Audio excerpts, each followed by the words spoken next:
Hello everyone, I am Razvan and I'm a PhD student at University Polytechnica in Bucharest.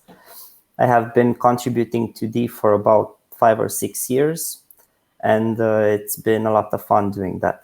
And right now I'm one of the pull request managers. Hello, I'm Dennis Korpel. I'm currently a master student at Delft University of Technology. I discovered D in 2018, and since a few years I've also started contributing, and since this year I'm also a pull request and issue manager.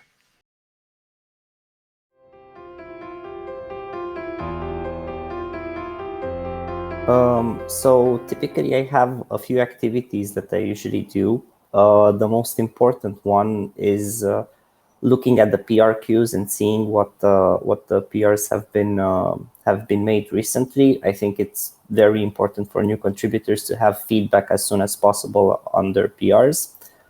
The second type of activity is looking at our bug trackers and going through old bugs, new bugs, categorizing them, maybe closing some of them that are not active yet. And the third activity, the one that I do it from time to time in bursts, so it's not something that I do daily. The first two, I do them on a daily basis, but this third one is to fix some bugs. So sometimes it can get boring to just read code and comment. And when I want to get my hands dirty, I also pick some bugs and fix them. Usually I try to fix regressions, but from time to time I've also picked maybe simpler bugs just to practice a bit. So that kind of sums up what I usually do. So the first thing I do is always I look at the PR queues. Then if I get bored about that, I start dredging bugs. And then the last activity is also making pull requests to fix stuff. I also cycle between a few different things, like monitoring the pull request queue is like the one that has the most, like that you do all the time. But then sometimes I also dedicate some hours, like, okay, I'm going to continue working on like my own pull requests and fixes, and those also cycle between like what I'm currently focused on. So in this case, I'm currently working a lot with making DIP 1000 the default, which is an improvement to the safety of the decompiler, so that scope pointers cannot escape in safe code. And aside from that, I also try to sometimes improve the code quality of DMD, because there's a lot of like structures and functions that don't have comments or have a lot of duplicated code, and those can also make it hard for other people like myself. It helps for myself as well, but also for newcomers to make the code base more approachable for fixes.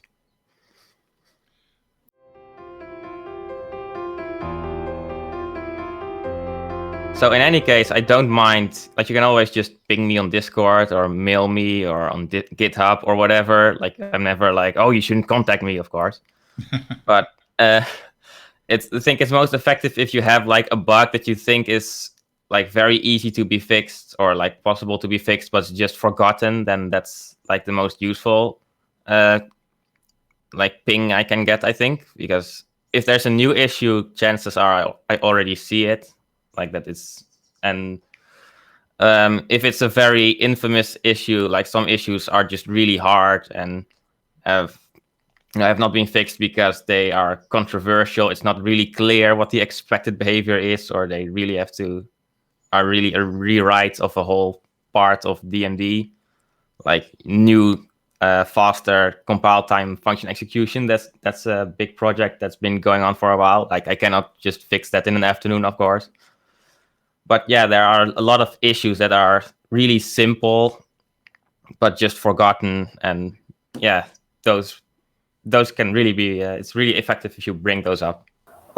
So right now, you feel free to contact me any way you want, but if you're thinking from a scaling perspective, if a lot of people contact me to fix their bugs, it's not reasonably possible for me, because right now, even in DMD, we have like 3,000 issues. So if everyone starts pushing their bugs, that's probably not going to be feasible. But right now, I'm not getting too many requests, so that should be fine. But one effective way to get your bug fix is to maybe try to start a discussion on the forums. Usually that works out, and some people, if they have some time, even other folks could fix it. So I don't see this job as fixing all of the bugs, but this is somewhat of a low priority. The idea is that the community to somehow come around and fix all of these issues, and the pull request managers should be there to maybe make sure that their PRs are getting attention from us or from other people that are maybe more knowledgeable in that sense. But anyway, if anyone contacts me, yeah, I'll definitely take a look at that bug. If I know how to fix it, I'll probably do it. Also, a very effective way is to tweet hashtag #debugfix, and that way your bug is going to be picked up.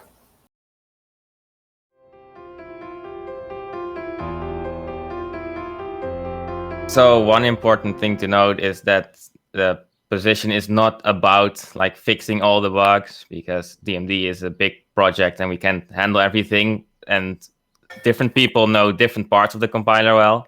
So most of the bugs, like, we would like to delegate to someone who's knowledgeable in that topic. So if you know a specific part of the D language infrastructure very well, then you can contact us also to be on call, so we can assign you bugs and show you like, hey, this bug came up, maybe you can fix it because this is your area. And then so we can also be like, our main job is to kind of coordinate the contributions and ensuring that the right people look at the right issues and pull requests. Yes, another aspect is that if maybe you are willing to contribute, but you don't have enough experience, you can contact us, and maybe we can throw some easy bugs at you if you are willing to try. And another great way to contribute is to just go through the bugs and try to reproduce them, because some of the bugs have been fixed in the meantime, but nobody just looked at the bugs, so there's no way of knowing how many such bugs we have right now. So there are plenty of ways you can contribute, even if you are a beginner and you're not well versed in the DMD code base. And if you want some pointers, you can always contact me or Dennis.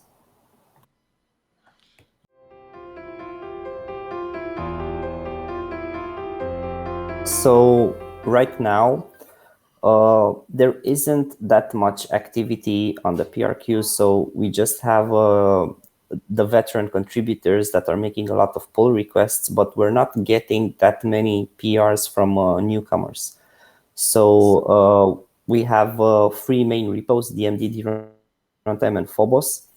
And given the recent import C additions and all of Dennis's work on DIP 1000, we are getting a lot of PRs in that sense. And also from Kinky and Ian. But from new contributors, it's not that much. And frankly, the Runtime and Phobos haven't been getting so many contributions. So it's very easy. Like 90% of the time that I'm spending on PRs, it's for the DMD PR queue. So I don't feel left behind. It's just a lot more time to maybe revive old PRs and try to close older issues. But it would be great. More activity on all these fronts would be great. There's actually one more repository that could use some contributions and has been getting some contributions lately from Nick. It's the DLang.org repository, which hosts the website and the documentation. So if you see in the specification some things that use clarification, you can also make a pull request there. Lately, I've been going through some of the old specification pull requests and review them or update them and make them in a mergeable state. And yeah, because of that, the specification past few months have seen a lot of improvements in the wording and examples. So yeah, definitely. Also, if the code is too complex, a great way to start contributing is to just look at things on the website and improve the English words over there.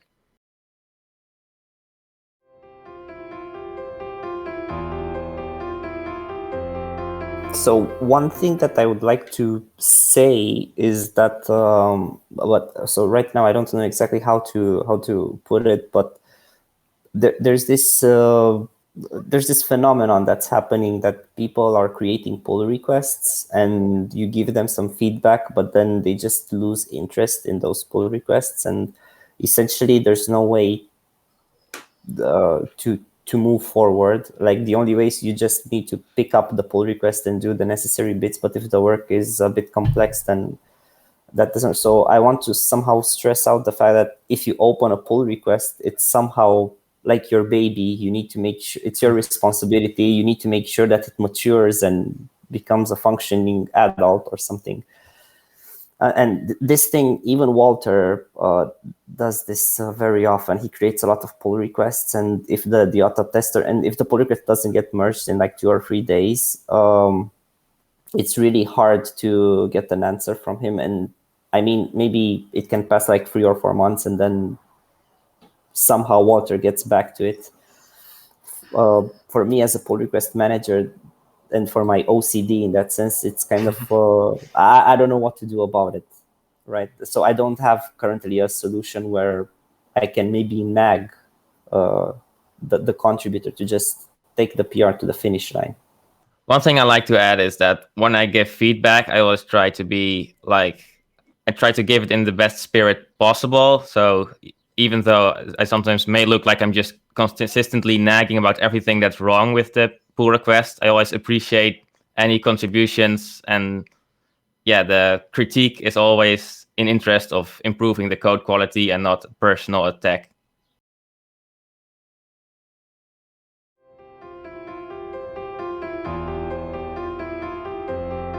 I'm looking forward to meeting all these faces in real life for the first time, and also for me, like going to the United Kingdom for the first time. So yeah, it's really exciting, and really interested in what everyone has to say and present in there.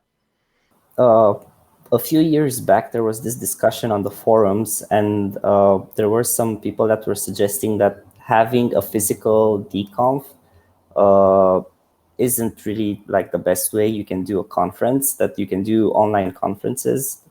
I don't agree with that. I think that meeting in person is great, and yeah, the presentations are great, but I think that the best part is when you are a bit relaxed, in a more relaxed setting, and you can just talk with all the contributors about all those interesting topics. And I think that that atmosphere, it's really, really great, and it really makes it easier to work with people. And for example, before I knew physically any of the people in that participate at DConf and contribute, I would make some contributions, I would get some feedback, and I would be like really stressed because they seem like really harsh and mean. But then when I meet these people in person, I knew that they weren't having any bad spirit. They weren't commenting, with the voice that I had in mind when I read those comments. So yeah, it's really great to put a face there when you actually read a comment. So that's the best part of DConf for me.